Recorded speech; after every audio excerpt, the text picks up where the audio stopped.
Des rumeurs sur ce qui existe sous le mont du Temple circulent depuis des décennies, entre archéologie, foi et théorie du complot.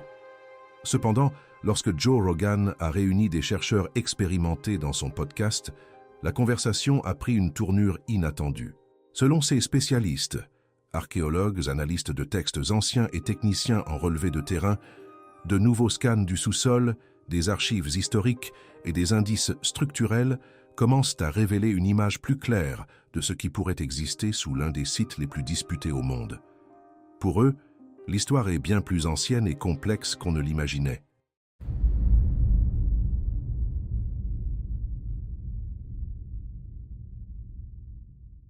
Au cours de l'épisode, les chercheurs ont expliqué avoir passé des années à analyser les couches souterraines du mont à l'aide de technologies de pénétration du sol, de comparaisons historiques et d'archives d'anciennes fouilles. Le ton était prudent, mais intrigant. Il ne s'agissait pas de spéculation d'Internet, mais de professionnels tentant de reconstituer un scénario interrompu par des guerres, des conflits politiques et des siècles d'accès restreint. Selon eux, sous la plateforme de pierre considérée comme sacrée par des millions de personnes, pourraient exister des passages enfouis, des chambres et des fondations jamais totalement cartographiées.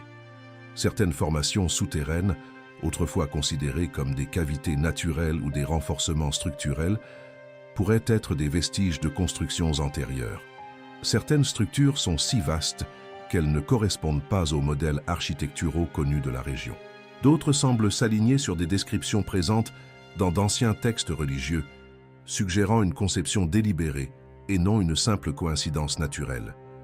Interrogés sur la possibilité de l'existence de structures entières encore non étudiées, les chercheurs ont évité les réponses catégoriques, utilisant des termes comme forte probabilité ou anomalie structurelle. Néanmoins, ils ont laissé entendre qu'il pourrait exister un ensemble de chambres ou de fondations antérieures à de nombreux édifices aujourd'hui associés au site. Les archives de fouilles des 19e et 20e siècles mentionnent des blocs de pierre sculptés, des vides inhabituels et des tunnels d'origine inconnue. Grâce aux technologies modernes de balayage, ces descriptions anciennes semblent correspondre à des formations réelles dans le sous-sol. Cependant, l'étude du site est extrêmement difficile. Les tensions politiques, les sensibilités religieuses et le risque de compromettre des fondations anciennes rendent toute excavation profonde presque impossible. Malgré cela, les indices s'accumulent, relevés sismiques, motifs d'érosion et scans souterrains qui, combinés à des manuscrits et à des récits de voyageurs, suggèrent quelque chose construit délibérément, puis enseveli par le temps ou par des événements historiques. On trouve également des portes bloquées et des arches scellées dans les murs de soutènement, qui auraient pu mener à des espaces souterrains. Certaines de ces arches sont encore visibles, bien qu'elles ne mènent aujourd'hui nulle part. Des relevés récents indiquent que certains corridors descendent plus profondément que prévu, suivant des inclinaisons incompatibles avec de simples renforcements structurels. Pourtant, les spécialistes évitent le sensationnalisme. Ils ne parlent pas de trésors cachés, mais de logique architecturale. Les bâtisseurs anciens creusaient rarement des tunnels ou des chambres gigantesques sans objectif, probablement rituels, logistiques, défensifs ou cérémoniels. Les technologies récentes ont élargi les possibilités d'études. Les drones, les microcaméras et les techniques d'imagerie acoustique permettent d'observer des fissures et des conduits sans perturber le terrain. Ces méthodes ont révélé des espaces vides avec des lignes droites et des angles très précis, incompatibles avec des formations naturelles. Comme l'a observé un spécialiste, la nature produit rarement des cavités à angle droit. Si ces hypothèses se confirment, l'impact serait significatif. Les archéologues soulignent que les découvertes ne réécrivent pas l'histoire du jour au lendemain, mais peuvent transformer la compréhension de l'ingénierie ancienne, des premières civilisations et de la manière dont des cultures successives ont réutilisé des espaces sacrés. Ces dernières années, une nouvelle génération de chercheurs a commencé à étudier le site à l'aide de méthodes non invasives. Les scans souterrains ont révélé de grandes cavités organisées selon des schémas qui ne correspondent pas aux constructions romaines ou médiévales connues.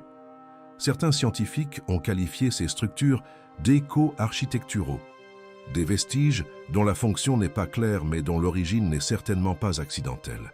D'autres recherches ont analysé des microsédiments du sol et trouver des fragments de pierre portant des traces d'outils différentes, des techniques connues de la période du Second Temple, suggérant des activités de construction antérieures encore mal comprises. Des études sur d'anciens canaux d'eau ont également révélé des systèmes d'irrigation plus étendus qu'on ne le pensait, certains ayant été modifiés à des époques ultérieures. Des images à haute sensibilité ont détecté des marques presque invisibles sur des blocs de pierre, probablement des signes utilisés par les travailleurs anciens pour l'organisation ou l'identification. Pour comprendre l'importance de ces découvertes, il faut se rappeler ce qui existait à cet endroit. Le premier temple, traditionnellement attribué au roi Salomon vers le Xe siècle avant l'ère commune, a été conçu comme un symbole religieux et politique d'un royaume en pleine ascension. Les sources anciennes décrivent des murs monumentaux, du cèdre importé et des décorations en or.